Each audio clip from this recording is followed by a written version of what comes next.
Y por nada, Marcelo, y Catunde, Coabello, y Coñan de Hui trilingüe, va erepico nahaniri, va erendo y como hay hora de Win Peisa. Justamente vamos a hablar acerca de esto con el profesor, con el doctor en lengua guaraní, el profesor David Galeano Oliva. Él también es presidente del Ateneo de Lengua y Cultura Guaraní, porque justamente él fue quien les brindó los detalles acerca del Yopará, este medio británico que está hablando de nosotros y de nuestro dulce idioma guaraní, específicamente de nuestro Yopará. Doctor, ¿qué es lo que nos podés comentar acerca de esta particularidad del paraguayo? Buenas tardes. Muy buenas tardes, un saludo a todos. El Yopará, justamente del cual estuvimos conversando con esta periodista de la BBC de Londres, es ese fenómeno por el cual nosotros acá tenemos la facilidad de comunicarnos en guaraní, en castellano y de mezclar. En realidad la mezcla se llama yejeá, que se da en el famoso caso, por ejemplo, de la gente hablando. Yo recuerdo, por ejemplo, Ñega, que dice de arriero recoreí lápiz de color morotí. Y si uno analiza, de es guaraní, arriero es castellano, recoreí guaraní, lápiz de color castellano y morotí. ¿Quién entiende eso? Y solamente el paraguayo. El Yopará, técnicamente, es lo que se llama la alternancia, es hablar correctamente los dos idiomas. Y te decía un rato antes que hasta hoy la gente en el interior dice Caray fulano con ñemiti Yopará. Y ese ñemiti Yopará implica, por ejemplo, plantar una línea, todo maíz, y al lado otra línea, mandioca, luego abatí, luego mandioca. No se mezclan. Es el caso de que yo, por ejemplo, te digan Ana de Caru, y vos me respondas, bien, gracias profesor, estamos acá para conversar. Te digo yo, en guaraní. Vos me decís, bueno, empezamos ahora. Ese fenómeno es en realidad lo que se llama Yopará, y que es lo que le expliqué a esta periodista. Lo nuestro tiene que ver con ese uso, y esa es la mezcla, por muchas veces no conocer muy bien del guaraní y también del castellano. Entonces, ¿qué hacemos? Cuando no sabemos cómo decir algo guaraní, pues prestamos el castellano. Y viceversa. Y allí algo interesante también, Ana y amigos, es de que el Yopará no solamente existe en guaraní, también el Yopará está en castellano. Cuando decimos venina, na es guaraní, yuna, erena, yapona, ¿y eso qué es? Yopará en el castellano. Cuando decimos co, te dije co viene de nico. Le dije curi. Curi, por ejemplo, ¿qué pio querés hina vos? Ni siquiera es vos. ¿Qué pio querés hina guaraní vos? Y esto estamos hablando castellano, ¿verdad? ¿Y qué estamos haciendo para hacer más expresiva la expresión? Vale la redundancia, acudimos al guaraní. Porque en un simple ejemplo te digo, en castellano yo digo venga o vení, y hasta allí le da el castellano. Eso en guaraní es eyú. Pero ¿qué pasa? Que en guaraní podemos decir, por ejemplo, después de eyú, eyuna. Y eso ya no existe en castellano. O puedo decir eyumí. Y mi tampoco se puede traducir al castellano. Traducimos como por favor. Por eso es que decimos vení, na. Andate, na. Para darle la misma fuerza al guaraní. O usamos que. Decirle que, llevarle que, contarle que. O sea, que al final es eyú, que ere, que yapoque. Y juntamos las tres en guaraní para decir eyumí, que, na. Son tres elementos que no tiene el castellano. Y eso es lo que hace que también mezclemos el castellano. Parece que la pregunta no está completa si no decimos Bopa le dijiste, pa es la pregunta, o upa o copa. Puede ser ico, cuando decimos baeico, aracaeico, mabaico, y también pico, mápico, aracaépico, moópico.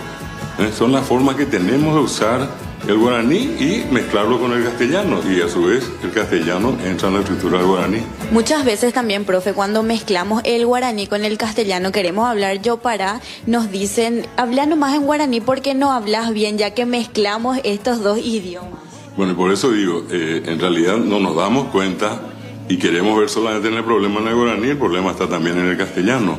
Entonces, eso también viene de un fenómeno que siempre es importante que las autoridades de educación, en este caso, tengan presente, y tiene que ver con la necesidad de darle más fortaleza a la enseñanza del guaraní y el castellano, sobre todo como herramientas de comunicación, que la gramática y todo lo demás venga en segundo plano.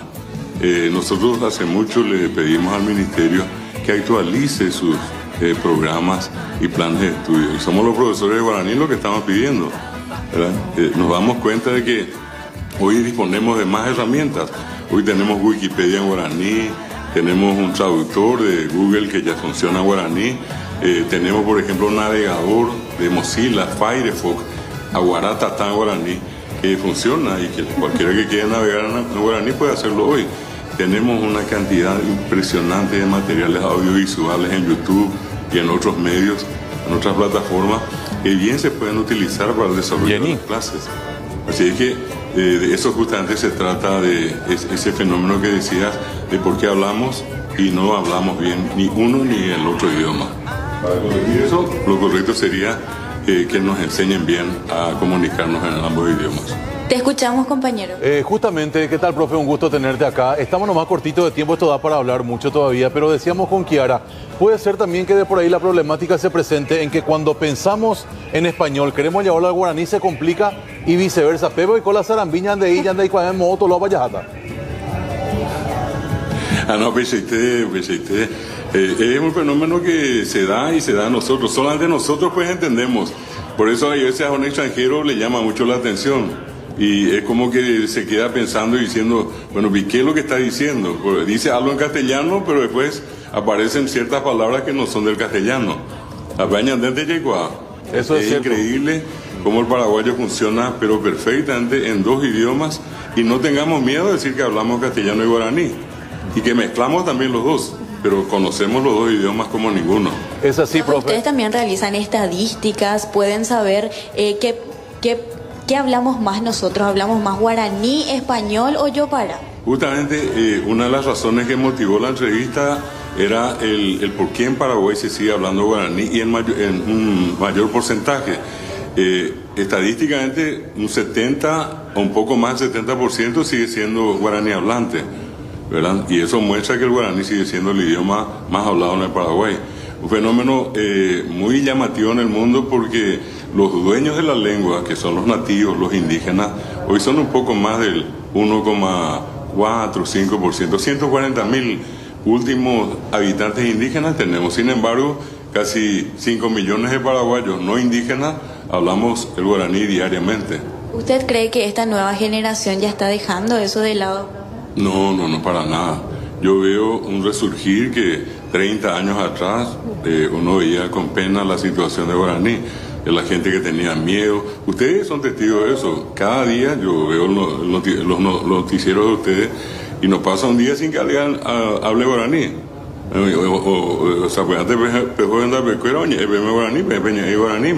Es decir, creo que un requisito hasta en materia periodística es la posibilidad que ustedes se puedan comunicar en guaraní con la gente con la que están comunicándose.